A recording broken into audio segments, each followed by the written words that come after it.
職場生存指南，應對白領失業潮。你好，歡迎收睇 Coach。最近香港職場嘅氣氛明顯唔同咗，雖然數據上面嘅 GDP 係有增長，但係點解身邊好多人反而覺得搵工難呢？中階嘅職位點解會慢慢消失呢？今次呢個合集，我特別為大家整理咗香港白領正喺度面對嘅真正危機，由32個面臨威脅嘅職位，去到本地市場嘅數據分析，我會一一為你拆解。面對 AI 洗牌，了解真正嘅生存係第一步。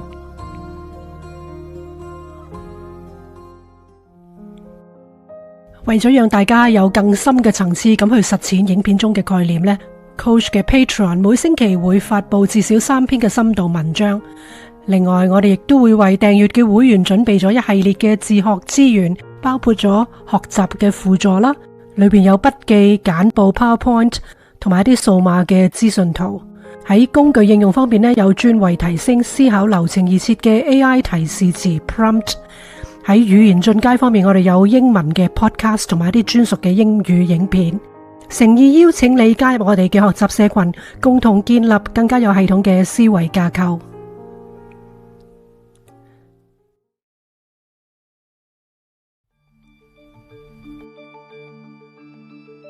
如果你仲以為自己坐喺寫字樓就能夠安枕無憂咁度過10年8載，今集嘅內容可能會顛覆你嘅想象。上一集 Coach 同你分析過美國最新嘅勞工市場數據，結果震撼咗唔少觀眾。AI 喺度重寫緊白領職場嘅規則，唔單止係做簡單重複嘅工種係被影響，就連大量我哋以為專業門檻高、鐵飯碗穩定嘅白領角色咧，都開始被取代。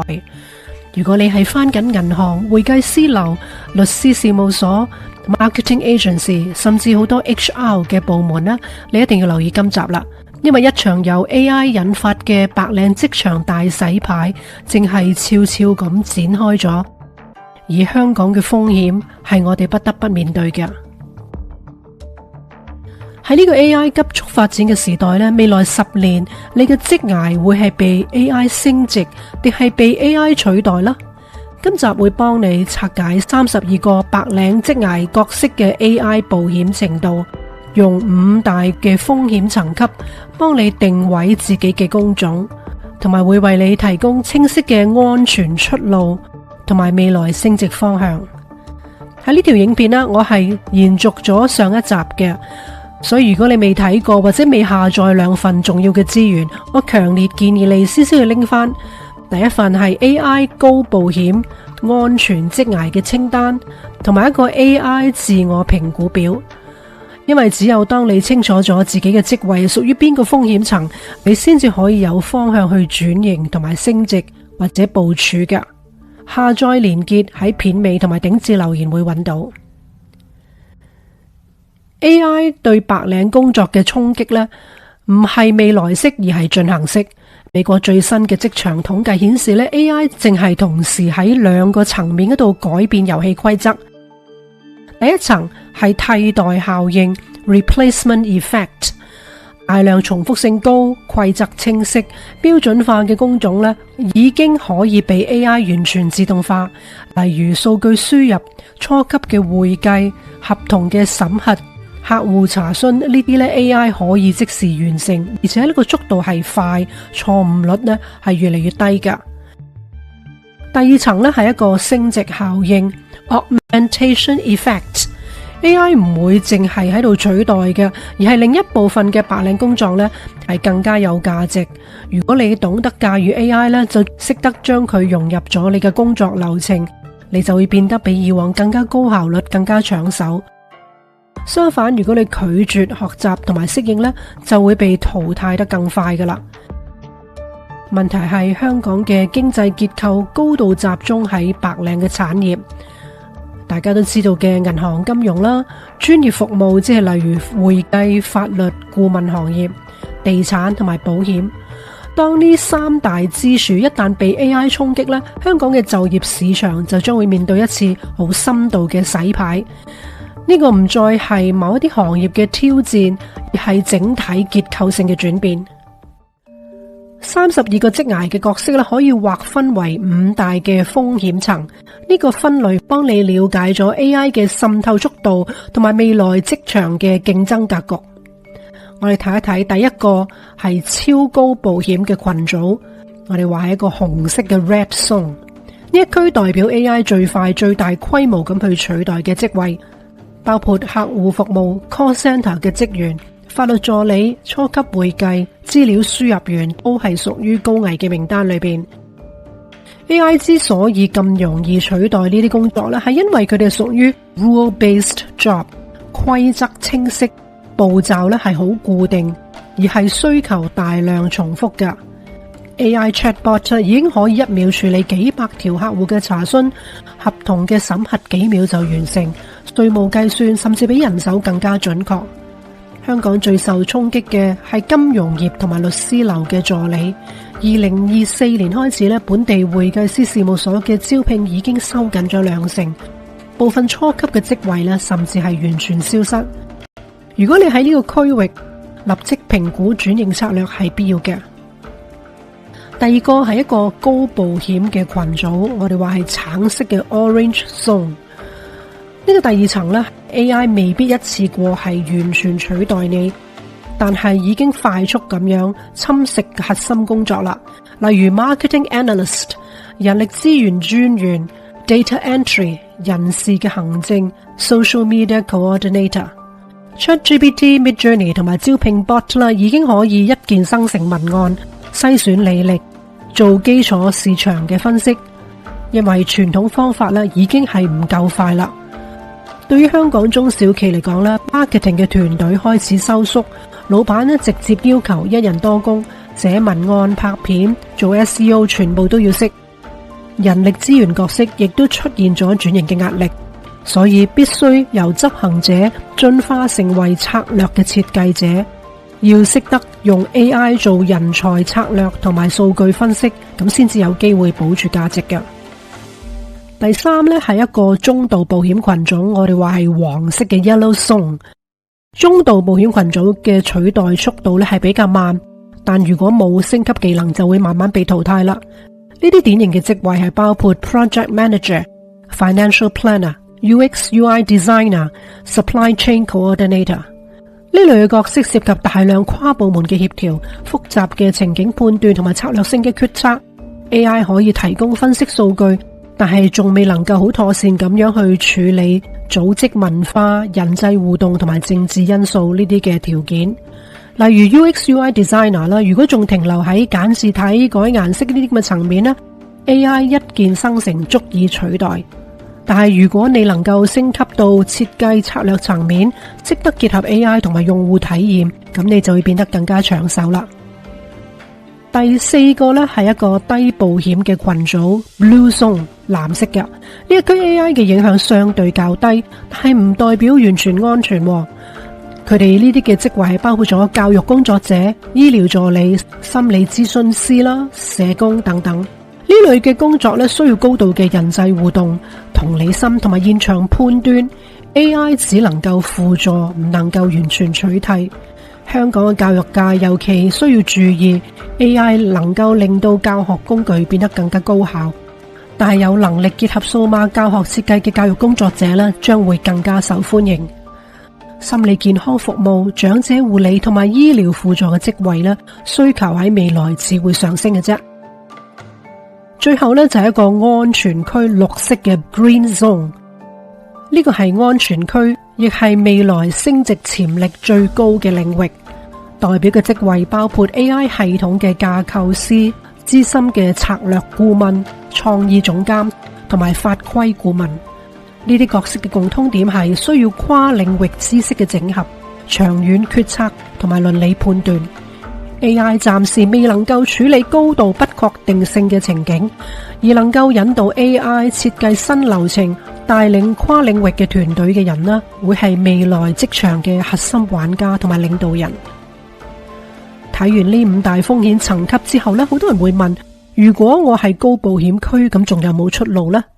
答案係有噶，但係條路唔係避開 AI， 而係學識駕馭 AI。未來嘅職場唔再係安全對危險咁樣嘅二元對立，而係取決於你自己嘅技能升級速度同埋轉型嘅意願。當傳統重複性高嘅白領職位好快速咁萎縮嘅時候呢，另外一批高價值嘅角色正係迅速咁樣浮現。佢哋包括善用 AI 嘅專業人士，懂得跨領域整合資源嘅人才，同埋能夠做到高層決策嘅領導者。換句話講，安全唔再等於避開 AI， 而係懂得同 AI 合作。未來最有競爭力嘅人呢，唔一定係最資深，而係最識得升級自己嘅工作模式嘅人。講到呢度，你可能會覺得 AI 嘅出現似乎真係一場好巨型嘅淘汰賽，我會唔會失業呢？香港嘅未來會點呢？但係事實上，故事唔係淨係得一個版本嘅。根據 AI Disruption Global Overview Report 2025年，呢個係啱啱2025年9月3號出嘅。全球 AI 市場喺2025至到30年之間，將會以40% 咁樣嘅複合年增長率急速擴張，從2066億美元激增到接近1.5兆嘅美元。呢個數字咧就啱話俾我哋聽 ，AI 唔只係會取代，亦都係會創造一個巨大嘅新市場，帶嚟大量新角色同埋新機會，所以先至會有呢個咁嘅 term。AI disruption 係顛覆 disruption， 而唔係摧毀 destruction。未來係屬於懂得升級自己能力、整合資源、駕馭 AI 嘅人。你選擇恐懼啦，或者選擇主動嚟到掌握未來，呢個決定都喺你手上，去主導翻屬於你嘅未來。想知道自己屬於邊個風險層呢？我已經為你準備咗2大嘅免費資源啦。第一個係 AI 保險安全職涯嘅清單，第二個係 AI 自我評估表，只係需要用3分鐘到呢，就幫你檢查到32個職涯嘅角色，清楚知道自己嘅定位同埋下一步。下載連結就喺片尾同埋頂置留言區。如果你想為未來做好準備，記得訂閱 Coach 教育無限，同埋留言講下你覺得自己嘅職位屬於邊個風險層。我哋一齊用知識、用策略，攞返我哋自己嘅主導權。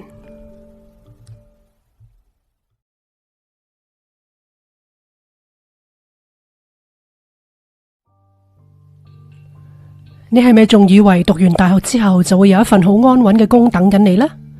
最新嘅美國數據話你知呢條路越嚟越難行，甚至消失緊。Philadelphia 一間高中呢，18歲嘅學生 Aiden， 佢冇讀大學，直接簽咗一份年薪美金75,000蚊嘅潛水艇燒焊工作合約。同屆嘅24個中學同學100% 就業，起薪點都係喺美金5萬蚊嘅起跳㗎。同一時間，美國嘅白領市場呢係出現驚人嘅轉折。Stanford 嘅研究顯示 ，AI 暴露嘅行業，即係話啲客戶服務、行政、會計等等呢啲初級嘅職位招聘廣告呢，喺3年間大跌咗13%。最受衝擊嘅呢係22至25歲嘅應屆畢業生。以前我哋都以為 AI 首先會取替嘅呢就係工廠嗰啲好刻板嘅工序。喺呢2年，我哋先至發現重災區原來係初級白領嘅階層。加拿大同美國嘅情況一樣，2025年嘅年輕人就業率呢係跌到53.6%，係創咗26年嘅新低。咁香港呢？我哋嘅金融同埋專業服務嘅比重呢係好高嘅，極大部分嘅文職工序嘅流程都係依賴資訊處理。喺 BCG 全球 AI 暴露評估之中，香港竟然係屬於最高等級嗰個風險區。AI 嘅大洗牌呢係一定會深深咁樣影響香港噶啦。美國嘅今日可能係香港嘅明天。如果懂得用 AI， 咁新嘅機會呢就同樣會喺度嘅。問題係我哋準備好未呢？今集 Coach 除咗會同你拆解下點解香港係被選為全世界經濟體系中受 AI 影響最高風險嘅地方，亦都會同大家睇下美國已經實踐緊點樣將 AI 混入去 Office 同真人類一齊工作嘅情況，等你有心理準備點樣同呢啲非人類嘅 AI 同事相處。AI 時代最稀缺嘅能力唔係知識，而係思考力。上一代香港人熟悉嘅公式咧，好簡單嘅，努力讀書入大學，做文職白領，穩定高薪，於是就可以向上流啦。但係 AI 時代出現咗一個結構性嘅轉折，而呢個轉折呢，就唔係話大學冇用咁簡單，而係話大學嘅投資回報率嗰個 return on investment 係開始大幅咁去分化。點解係分化呢？因為 AI 對唔同嘅行業嘅影響呢，係直接改變咗嗰啲學科嘅價值㗎。有兩個關鍵嘅概念，第一個係投資回報率 ROI return on investment。一個簡單嘅公式就係話，大學學位帶來終身嘅收入，就減去咗學費嘅成本，係一個用嚟計算大學學費同埋終身收入比率嘅方法。今集 Coach 就唔同大家去計呢啲 ROI 啦，有條 formula， 自己有興趣嘅話就可以計下啦。第二個要知道嘅呢，就係 AI 保險度 AI exposure risk。保險度呢，就即係話有一份工幾大機會會俾 AI 取代呢？衡量嘅方法就係拆解工作嘅任務，睇下有幾多屬於可以自動化嘅。例子就譬如一個行政嘅助理啦，重複性高，資訊處理為主，咁就會係一個高嘅保險。護士呢，需要用人去即時判斷同埋做互動，所以係低保險。法律研究員呢，有部分嘅工作呢已經係被 Gen AI 替代啦，所以係中保險。問題係一個核心嘅交叉效應，高 ROI 保險度低就係一個黃金區，例如醫療同埋工程。ROI 高加保險度又高呢，就係一個風險區，例如會計啊、法律助理呢啲啦。ROI 低保險率高嘅呢，就係一個危險區，例如初級嘅文員、客戶服務助理。我哋再睇下 Georgetown University 嘅數據，會好清楚睇到唔同嘅學科嘅職場風險。概括咁嚟講呢，工程呢就係會係好安全嘅增值嘅，健康護理都係長期穩定，而其他呢最高風險嘅呢就係會計啊同埋行政文職類型嘅啦，高風險，所以需要技能嘅轉型。大學呢唔係話冇價值咁一刀切嘅，而係呢個價值係分化咗。昔日高投資回報 ROI， 而家呢就唔代表安全啦，因為加入咗 AI 保險度，係可能會抵消咗回報嘅。所以最新嘅選科策略應該兼顧到呢個投資回報同埋保險交叉嘅分析。過去10年，大家以為咧 AI 最先會搶走係藍領嘅工種，例如製造業、物流、收銀員呢啲。但喺2024年 Brookings Institute 嘅研究指出咧，呢個情況已經係完全逆轉咗。有30% 以上美國嘅全職員工咧，有一半嘅工作任務可以係被生成 AI 即係 Generative AI 自動化嘅。有85% 嘅員工呢，佢哋至少有10% 嘅工作係受到影響嘅。BLS 美國勞工統計局喺2024年嘅預測呢，由於高 AI 保險，好多職位呢都會大幅下跌，數據好震撼噶。例如收銀員呢，喺2033年呢，因為所有收銀呢都自動化同埋自動結算啦，呢個已經係發生緊啦。客戶服務嘅呢，亦都係好高，因為聊天機械人呢係取代緊佢哋啦。而一般嘅文員，因為係處理好多表格啊、程序呢，都係被自動化咗。一啲初級嘅會計文員啦、AI 報稅啦、審計系統啦，都係做得好好嘅。所以關鍵係被取代嘅唔係最高層，而係初級嘅白領職位。呢啲職位共通點呢，就係話高度依賴資訊處理，任務可以規範化，同埋技術嘅門檻係低。所以如果你係新畢業嘅人、轉職人士或者做初階嘅工種呢，衝擊係最大㗎。2024年一份 Stanford HAI 研究中心對21個行業進行咗 AI 保險分析，佢發現22至25歲應屆畢業生係最高危嘅群組。AI 保險行業招聘嘅廣告呢，喺3年內下跌咗13%，包括會計、行政、客服、保險處理員同埋一啲法律助理。有人會話：美國啦，香港唔同嘅。不過全球第二高聲望嘅管理諮詢公司 Boston Consulting Group（BCG） 喺2024年11月咧係發表咗一份全球評估報告 AI Maturity Matrix。呢一份報告好清楚咁敲響咗警鐘，香港係屬於高保險同埋低準備，就係呢一份研究之中最受影響嚴重嘅3個經濟體系啦。另外2個呢，就係 Luxembourg、盧森堡同埋新加坡。因為香港有22% 嘅 GDP 呢係來自金融服務，而另外22% 呢係來自專業服務，即係話法律啊、策略諮詢啊呢啲評估嘅行業啦。所以呢2大行業呢，啱啱係 AI 風險嘅重災區。例如銀行內部嘅審批啦，係 AI 流程可以自動化啦；律師樓嘅資料處理咩？ AI 文件分析會做得好清晰。保險賠償呢，係 AI 系統可以做到一啲初步嘅評估。所以如果美國今日嘅白領工種受到衝擊，香港將會比美國感受到更大嘅壓力，因為我哋係高度依賴金融同埋商業服務，但係大部分嘅公司同學校都係未準備好轉型嘅。我會放呢一份 BGC 嘅研究報告連結喺下邊資訊欄俾大家詳細參考一下。睇到呢一度，你可能好想知道自己工作有幾大嘅 AI 保險嘅。我整咗一個 AI 保險自評測驗，有20條問題，需要1分鐘呢，你就可以知道自己係屬於低風險啊、轉型中啊，抑或係高危嘅白領啦。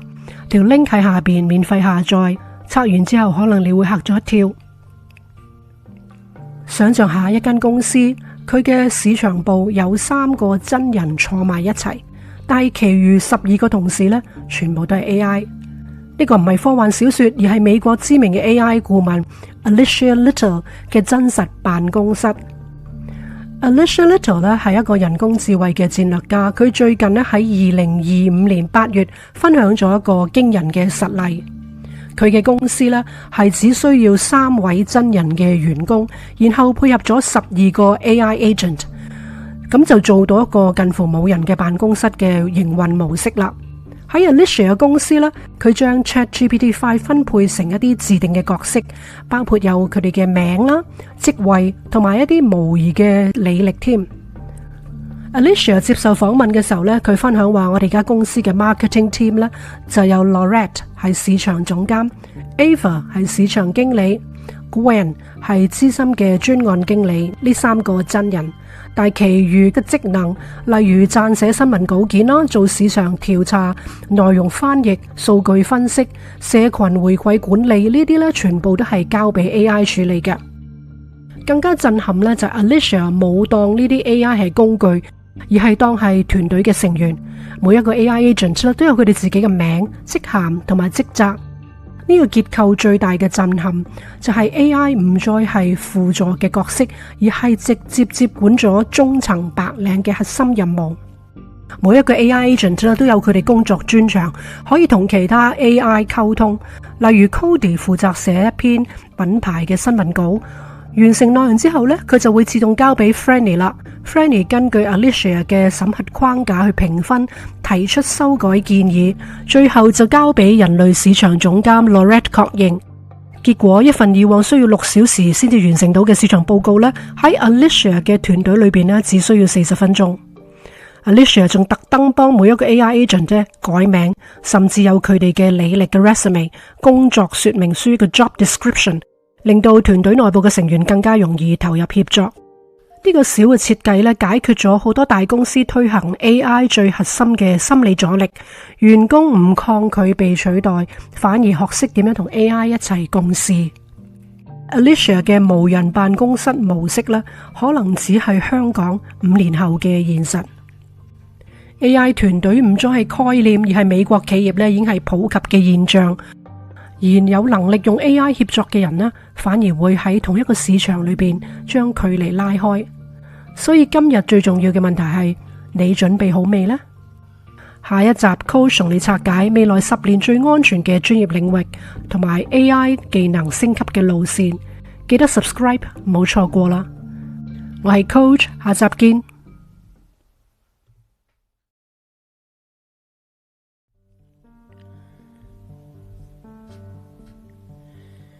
2026年香港職場生存報告。歡迎嚟到平行時空嘅2026。如果你而家正係坐喺中環嘅某間 coffee shop， 望住窗外川流不息嘅人群，你可能覺得香港依然都係呢個繁華嘅金融中心啫。但如果你打開手機睇睇各大招聘嘅網站，又或者聽到身邊朋友嘅近況，你就會發現一種強烈嘅違和感。歡迎嚟到 Coach。喺呢度，我哋唔只係談論表面嘅成功，我哋深挖咗神經心理學、學習架構同埋 AI 對人類智慧嘅重塑。喺2026年1月呢個象徵住新開始嘅日子，香港職場正係經歷一場無聲嘅地震。喺我哋進入呢份深度嘅職業生存報告之前，我想同一直支持呢個頻道嘅終身學習者分享一個消息。Coach 嘅 Patreon 平台已經正式開啟咗啦。呢個係我為咗喺 AI 時代掌握學習基本邏輯嘅你，建立一個深度嘅研究室。因為面對未來嘅經濟不確定性，最穩健嘅投資永遠都係你嘅大腦知識架構。而家讓我哋翻到去2026年嘅香港職場真相，呢個係一個平行時空嘅年代。根據最新嘅經濟模擬數據，香港喺2026年嘅實質 GDP 增長咧，雖然係錄得2.5至到3嘅平穩升幅，但係呢一種嘅增長同普通市民嘅感受係完全脫節嘅。圖表中嘅數據趨勢，例如 GDP 同埋就業機會嘅背離啦，起步位職缺嘅下滑，都係綜合參考咗香港總商會 HKGCC、萬寶盛華、Manpower Group 呢啲機構嘅市場分析報告模擬得出㗎。咁點解數據喺度升，但係你卻覺得工作係越嚟越艱難啊？點解你成日聽到公佈之中嘅前景樂觀，但係你個老闆亦都喺度偷偷減省人手呢？我哋要探討喺 AI 效率陷阱、經濟結構重組同埋北上消費呢啲常態化嘅3個浪潮下，你應該點樣去重新定位自己，做到真正意義上嘅知所進退。痛點解釋點解2026年嘅寒意係咁真實呢？痛點1 AI 嘅50% 效率陷阱。喺2024-2025年呢，大家仲喺度討論 AI 會唔會取代人類啊？咁樣到咗2026年呢，答案已經揭曉啦。AI 唔會直接取代你，但係佢要求你利用 AI 呢個工具提升起碼有50% 嘅生產力。如果唔係你嘅老闆呢，就會取代你啦。目前企業嘅趨勢係一個所謂暴力嘅自動化 （blunt force automation）。根據調查呢，超過88% 嘅香港本地企業希望能夠將 Agentic AI 即係代理 AI 融入日常嘅工作流。老闆而家嘅邏輯咧就好簡單，既然公司投資咗一啲 AI 嘅系統，以前需要3個人嘅團隊，而家能唔能夠剩翻1個呢？而留下嚟呢個人呢，產出必須係增加50%。呢種嘅效率通脹讓中級同埋初級員工面臨前所未有嘅 burnout， 一個消盡感。數據顯示，初級白領職業怠倦率呢嘅比例係高達61% 嘅。呢唔係做得唔好，而係你被要求好似機器一樣咁樣持續去迭代，但係冇得到相應嘅報酬回應。當你產出幾倍咁樣嘅成果呢，薪水都係只能夠按通脹微調啫。咁呢一種嘅勤力其實係一種慢性嘅自我磨損。痛點2，消費版圖流失同埋內需行業嘅縮減。另外一個痛點係來自香港經濟結構嘅空洞化。北上消費喺2026年已經從一種潮流變成咗香港人嘅新常態啦。周末嘅深圳成為咗香港人嘅第2生活圈。當資金大規模流向外地，香港本地嘅零售、餐飲同埋中小企面臨嘅係結構性萎縮。儘管政府數據顯示訪港旅客人次喺度增加，但係消費嘅模式改變，即係話低客單價啦、打卡文化咁樣，係讓本地服務業嘅含金量大幅下降。如果你身處呢啲行業，你就會發現嘅職位嘅穩定性呢，正就係被呢啲嘅跨境生活模式徹底改變。痛點3，消失嘅起步位同埋技能錯配。令年青一代感到最痛苦嘅係職業梯隊嘅斷裂。行政、會計、初級影音剪接呢啲以往用嚟訓練新人嘅崗位，喺2026年呢已經有53% 係被成熟嘅 AI 流程取代咗啦。呢啲造成咗一個極端嘅怪現象。一方面係失業率上升至 3.9%， 特別喺20至到29歲嘅族群。另外一方面係金融、資訊科技呢啲行業依然大嗌請唔到人。呢種技能錯配讓好多人感到 FOMO，Fear of Becoming Obsolete， 被淘汰嘅恐懼症。大家淨係拼命學習新嘅 AI 工具，佢係發現工具更新嘅速度永遠係比學習快嘅。建設性嘅方案，2026年職業重塑嘅4個維度。面對呢一種嘅困局，我哋不能再用舊嘅思維去應對。喺2026年，如果你感到痛苦，咁通常係因為你仍然係用緊2024年嘅工具去解決現在嘅問題。以下係4個你必須立刻採納嘅轉型維度。維度1，從被動受訓轉向自我研發。唔好再喺度等公司送你去上 AI 堂啦。數據話俾我哋聽呢，只有唔夠17% 嘅本地員工係收到咗一啲系統性嘅 AI 培訓嘅啫。喺2026年，你必須將自己當做一個產品咁樣嚟進行研發，亦即係話你應該去自行計劃進修。你需要嘅係學會同 AI 協作嘅基本架構。呢個就係點解 Coach 一直強調 T 型人才嘅重要性。你必須掌握 Agentic AI， 即係代理式 AI 嘅邏輯。你要能夠設計出一套自動化嘅流程，讓 AI 幫你處理跨部門嘅協作。呢個唔係加薪嘅條件，而係2026年保住職位嘅基本門檻。維度2，建立反脆弱嘅職業路徑 Filler Job 嘅智慧。如果你發現而家自己嘅崗位係俾你壓力過大，甚至瀕臨崩潰，咁接受一個 filler job， 即係話過渡期嘅工作，其實係一個高明嘅戰略。利用一份低壓力、能夠維持基本開支嘅工作，換取大腦認知嘅頻道，去學習嗰啲高價值嘅硬技能。記住，2026年嘅贏家唔係跑得最快嘅人，而係活得最長，喺轉折點有體力起跳嘅人。維度3，尋找一個護城河嘅上司。喺 AI 大裁員嘅時代，選公司就不如選上司啦。你需要揾到一啲係能夠重視人類智慧 （human intelligence） 價值嘅上司。呢啲上司係會明白到 AI 雖然能夠提升起碼50% 嘅效率，但係佢冇辦法取代複雜嘅人際溝通、道德嘅判斷同埋創意構思。維度4就係主動進入隱蔽嘅工作市場。2026年，香港可能有高達80% 嘅優質職位唔會出現喺招聘嘅網站上面㗎。利用香港獨有嘅圈子文化，透過專業社群展示你嘅解決問題能力，呢個遠比海投簡歷更加有效。Coach Patron， 你嘅2026年職場實踐資源寶庫。剛才提到嘅所有策略核心都在於學習嘅效率，呢個亦都係點解我選擇喺2026年嘅1月正式啟動我嘅 Coach Patron， 將我過去整合嘅基本架構轉化為一套隨時可以用嘅資源寶庫。喺 Patron 裏邊我為大家準備咗2份好重要嘅開年禮物。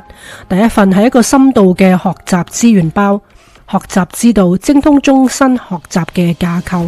呢啲唔係零散嘅文章，而係一套經過體系化整合嘅工具箱，裏邊包括一啲學習嘅導引 （study guides）， 將神經心理學嘅理論轉化成為容易吸收嘅深度導讀。執行嘅清單啲 checklist， 呢個係為專業人士設計嘅進度懶人包，確保你能夠將理論落實成為日常嘅習慣。另外一啲係視覺化嘅資訊圖表 infographics， 將複雜嘅職涯同埋學習理論視覺化，讓你一眼能夠掌握核心嘅架構。而今集免費會員下載嘅資源就有2026年職業避險 checklist、infographics 同埋 PowerPoint。大家可以去到下面嗰條 Patreon 嘅 link 嗰度加入成為免費會員索取。另外稍後我將會更加深入去介紹 Coach Patreon 最重要嘅生產力工具就係2套中英雙語嘅 AI 指令庫 Prompt Library。呢個係針對香港職場環境，參考咗 U of Pennsylvania 嘅商學院，進行咗本地化、雙語化嘅精華資源嚟㗎。無論係撰寫報告或者係分析數據，呢一套嘅指令都能夠幫你真正實現嗰個50% 嘅效率飛躍。一套係2025年嘅12月版，另外一套已經係完整上載嘅呢係2026年嘅1月版。如果你認同 Coach 追求專業同埋學術嘅深度，歡迎加入我哋嘅 Patreon。Coach 唔係提供快餐嘅資訊，我係提供讓你喺2026年迷霧之中活得更加清晰嘅認知資源。心態建設，2026年的確係一個艱難嘅年份，而呢個亦都係一個洗牌嘅年份。希望大家好好運用你手上掌握嘅 AI 槓桿能力，持續學習，知所進退。感謝你支持 Coach， 我哋喺 Patreon 嘅專屬內容再見啦。